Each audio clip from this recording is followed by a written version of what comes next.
Grace and peace, my beloved family.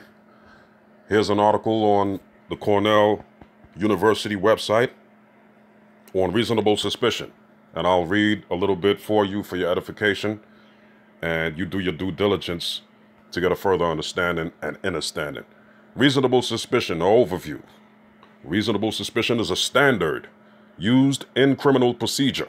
Reasonable suspicion is used in determining the legality of a police officer's decision to perform a search.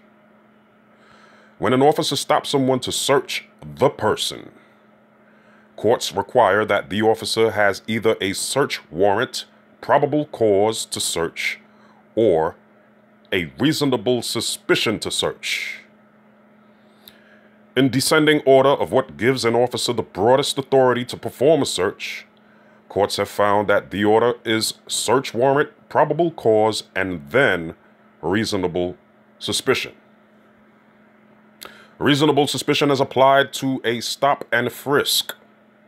In Terry versus Ohio, the Supreme Court held that if a police officer believes that an individual has a weapon which poses a danger to the officer may stop that individual to search the individual for a weapon.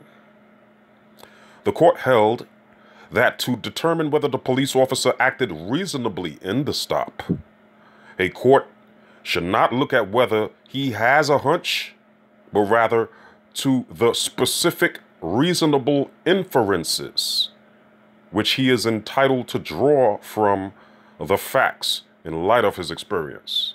So my brothers and sisters, whenever you have an encounter with the police and are confronted by the police, and if you're like me sometimes where you even confront the police to declare the gospel and the glorious sovereignty of our Mashiach, Yahashua, you want to use this information here.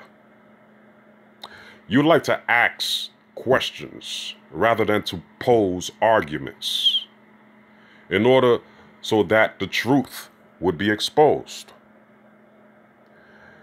How about asking, what specific reasonable inferences and facts do you rely on to prove that I'm governed under the laws of the state of such and such as an ambassador for Christ, separated onto the gospel? Question mark. How about that? That's a good question. See, you use this information here to understand how to play chess. Okay, how to make power moves on a grand chessboard here in Babylon when you're dealing with Caesar's agents.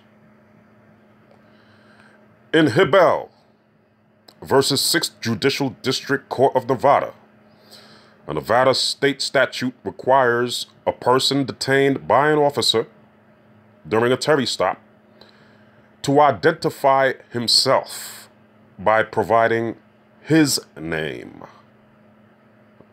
And I'll stop right there because a lot of brothers and sisters don't realize that your name is the given name. It's the name that was given to you, not the last name.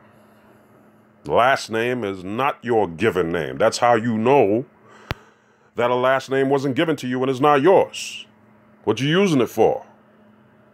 That's the name of the beast as spoken of in Revelation. Any evidence to the contrary? Show me. Give me a reference at our Commonwealth of Israel at gmail.com. Once again, please show evidence to the contrary that the name of the beast is something other than the last name or surname appearing on birth documents and social security cards and ID cards, which belongs to Babylon. If anybody could prove that that's a name given to you and that's documented that that name was given to you, please send me the evidence of that at our Commonwealth of Israel at gmail.com. Reading on. In Hibel, right here is where we are. The Supreme Court held that because the statute only asked for a name, not identification, and because it did not alter the nature of the stop itself, changing neither its duration nor its location, the statute properly balances the intrusion on the individual's interests against the promotion of legitimate government interests. Thus, the court held that the statute is constitutional. So, we must get this understanding that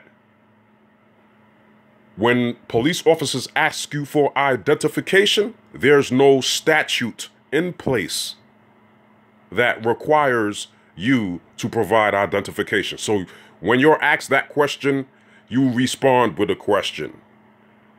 Can you cite a statute that I'm governed under that proves that I am required to present you with identification?